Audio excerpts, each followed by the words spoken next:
European cars have a reputation for luxury, precision, and style, but 2025's Consumer Reports data tells a very different story. Some of the biggest names in the industry are scoring shockingly low on reliability, racking up massive repair bills, and dealing with recalls that leave owners furious. On the outside, they look like dream machines. Inside, they can be a nightmare. Freezing touchscreens, warning lights with no clear cause, and maintenance costs that rival a second mortgage. Today, we're counting down 10 European cars that buyers are steering clear of in 2025. And trust me, a few of these will surprise you. Let's start with one luxury SUV that's just as famous for its repair bills as it is for its off-road image: Land Rover Defender. The Land Rover Defender is supposed to be the crown jewel of go-anywhere SUVs, a vehicle that looks just as at home in the middle of the city as it does crossing the Sahara Desert. It's got heritage, it's got presence, and in brochures, it's the picture of rugged British engineering. But here's the problem: 2025 Consumer Reports data ranks it among the least reliable SUVs on the market, with a dismal reliability score hovering around 21 out of 100. That's not just bad, it's catastrophic for a car in this price bracket.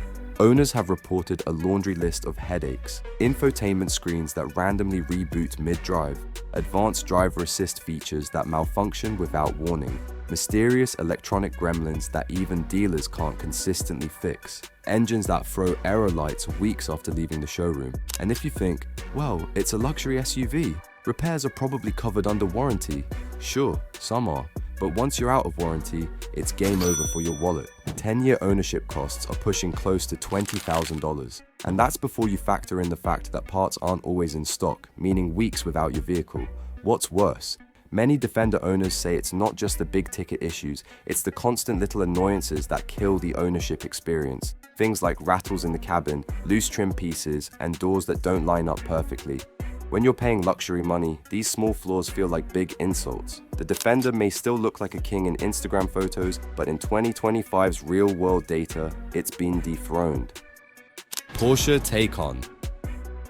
When Porsche first unveiled the Taycan, it was hailed as the brand's bold leap into the electric future, a direct shot at Tesla wrapped in German engineering prestige. The promise? Blistering speed, razor-sharp handling, and bulletproof build quality. Everything you'd expect from a Porsche, but with zero emissions. And to be fair, the Taycan delivers on performance. It's fast, really fast. It'll launch from 0 to 60 in under 3 seconds in the Turbo S trim, and it carves corners like it's on rails. But performance alone doesn't make a great car, and here's where the cracks start to show. In 2025, Consumer Reports data paints a less glamorous picture. The Taycan has been hit with multiple recalls, including serious ones for brake malfunctions and even battery fire risks. Think about that for a second: a six-figure sports sedan that could suddenly have its braking power compromised, or, in worst-case scenarios, become a fire hazard. Owners have also reported frustrating real-world range figures that don't match the brochure promises. Add in software glitches, like charging systems refusing to initiate at certain public stations, and the Taycan ownership experience starts to feel more like beta testing than driving a finished product. And here's the kicker: maintenance costs for a Taycan aren't anywhere near cheap just because it's electric. Specialized parts, high-voltage battery systems, and Porsche's premium labor rates mean you're paying luxury car money to fix EV problems, sometimes ones that shouldn't even be happening on a car this expensive. The Taycan might still be one of the most exciting EVs to drive, but in 2025's real-world reliability rankings, it's struggling to live up to the legendary Porsche name. Mercedes-Benz EQE SUV. When Mercedes launched the EQE SUV, the goal was clear: deliver a fully electric luxury experience that blends cutting-edge tech with the brand's signature comfort. It's a gorgeous vehicle with sleek aerodynamics, a massive digital display stretching across the dashboard, and a cabin that feels like a rolling lounge. On paper, it should have been a category leader, but in 2025, Consumer Reports data shows the EQE SUV falling short in ways that matter most to owners. For starters, the infotainment system, which is supposed to be a highlight, has been called distracting and frustrating by many drivers. The hyperscreen looks impressive, but navigating it while driving can feel like you're playing a video game with lag. That's not just annoying, it's dangerous. And then there's the braking system. Owners have reported soft, inconsistent brake feel that doesn't inspire confidence, especially in emergency situations. To make matters worse, Mercedes had to issue a recall for sudden loss of power while driving, a terrifying problem when you're merging onto a highway or overtaking at speed. Even outside of these major issues, smaller annoyances are stacking up. Owners talk about strange noises from the suspension, charging systems that occasionally refuse to start without unplugging and retrying, and driver assistance features that sometimes disengage without warning. The EQE SUV isn't a cheap car, it's squarely in the luxury bracket. So when buyers spend that kind of money, they expect not just innovation, but bulletproof execution. Instead, what they're getting in 2025 is a car that feels more like a tech demo, flashy, futuristic, but with reliability that still needs polishing. Kia EV6, European market.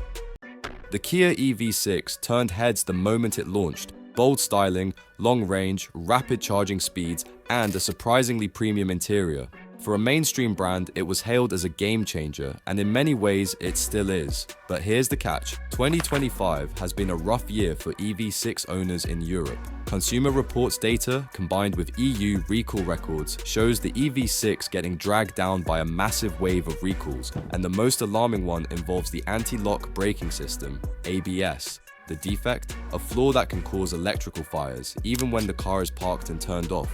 Yes, you read that right. Owners have been told their shiny new EV could literally go up in smoke in their driveway. And that's not the only issue. Some drivers have reported that charging sessions randomly fail to start, especially at certain public stations, forcing them to hunt for another charger. There are also instances of software glitches causing driver assistance systems to disengage mid-drive, and infotainment screens that freeze, leaving drivers without navigation or essential controls until they restart the car. What stings for buyers is that many chose the EV6 as a safe bet for early EV adoption. It wasn't just another startup electric car, it was backed by a big, established brand.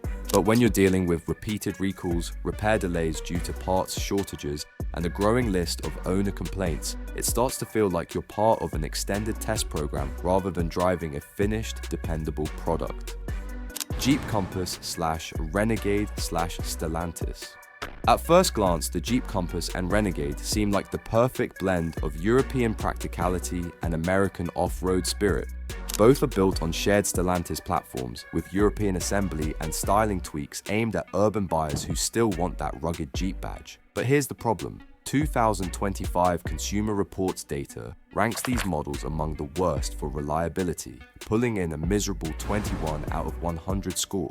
The issues? Pretty much everything you don't want in a daily driver. Transmission problems that cause jerky shifts or delayed engagement, electrical gremlins that randomly knock out infotainment, backup cameras, or even keyless entry. Suspension wear that shows up far earlier than expected, leading to a noisy, bumpy ride. And while Jeep markets these as go anywhere, small SUVs, many owners say they spend more time sitting at the dealership than tackling trails. In some cases, repeat visits are needed for the same problem, a sign that repair fixes aren't always sticking. One of the biggest complaints is the parts pipeline. Because Stellantis operates across so many brands, parts shortages for specific Jeep models can mean weeks of waiting. That's a tough pill to swallow when your SUV is supposed to be a dependable daily driver. Stellantis European brands: Alfa Romeo, Fiat, Citroën, DS. When Stellantis formed in 2021, it brought together a massive lineup of European brands: Alfa Romeo, Fiat, Citroën, DS, Opel, and more, under one corporate umbrella. The hope was that shared engineering and resources would improve quality across the board. But here we are in 2025, and Consumer Reports data tells a very different story. Many of Stellantis' European brands are struggling with below-average reliability year after year. In fact, some of them have become regulars on least reliable lists. Alfa Romeo, for example, still gets praise for its design and driving dynamics, but owners report frequent electrical failures, finicky infotainment systems, and random dashboard warning lights that refuse to go away, even after multiple dealer visits. Fiat isn't faring much better. Small city cars like the Fiat 500X have been dinged for transmission issues, interior rattles, and suspension wear far earlier than expected. Citroën and DS models also have their share of problems, ranging from sensor malfunctions that disable driver assist features to climate control failures in the middle of summer. And then there's the parts supply issue. With so many brands under Stellantis, supply chains have been stretched thin. Owners have reported waiting weeks or even months for simple components to arrive, turning what should be a quick fix into a long-term inconvenience. Volkswagen ID.4. The Volkswagen ID.4 was supposed to be VW's mainstream electric crossover, the car that would bring affordable, stylish EV driving to the masses. It has the right ingredients: a clean, modern design, plenty of interior space, and the trusted Volkswagen badge on the front. But in 2025, reality has caught up with the hype, and Consumer Reports has placed it among the 10 least reliable vehicles with a score of just 29 out of 100. For owners, the biggest headaches come from software glitches. The ID.4's infotainment system, which controls everything from navigation to climate settings, is known to freeze or reboot mid-drive. In some cases, the driver display goes completely blank, leaving you without speed readings or essential driving information until it restarts. A scary experience at highway speeds. Charging performance has also been inconsistent. Some drivers report that the ID.4 won't accept a charge at certain fast charging stations unless the cable is plugged and unplugged multiple times. Others have experienced unexpected drops in range after software updates, which is the exact opposite of what EV owners hope for.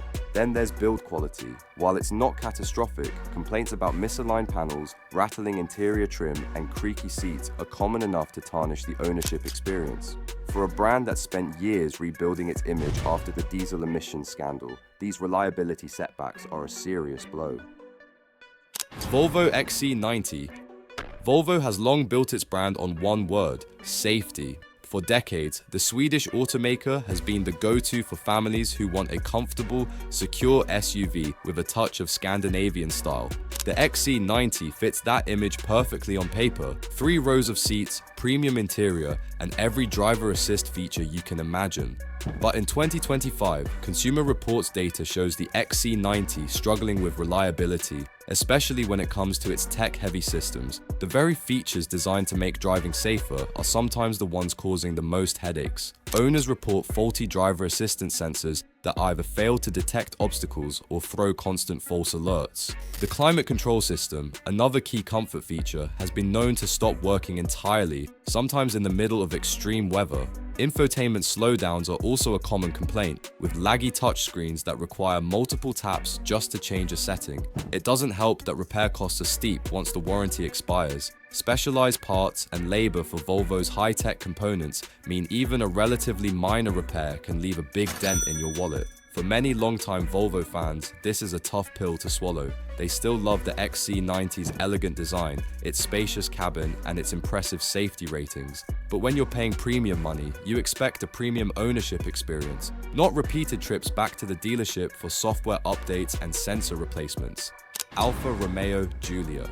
Few cars turn heads like the Alfa Romeo Giulia. From its sculpted bodywork to its distinctive triangular grille, it's a rolling piece of Italian art. The Quadrifoglio performance version can embarrass sports cars twice its price, and even the standard models have that classic Alfa magic behind the wheel.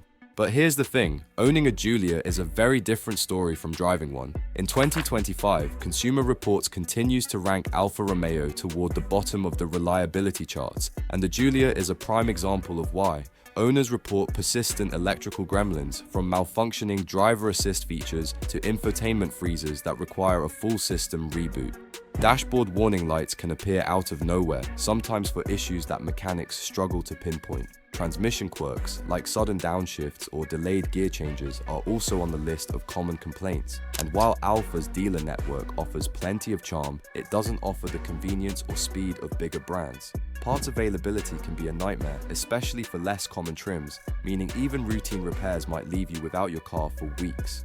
For enthusiasts, these flaws are sometimes dismissed as character. They'll tell you it's part of the Alfa ownership experience. The quirks are just the price of admission for the style, handling, and emotional connection the Giulia offers. But for everyday drivers who expect reliability to match the price tag, those quirks get old fast.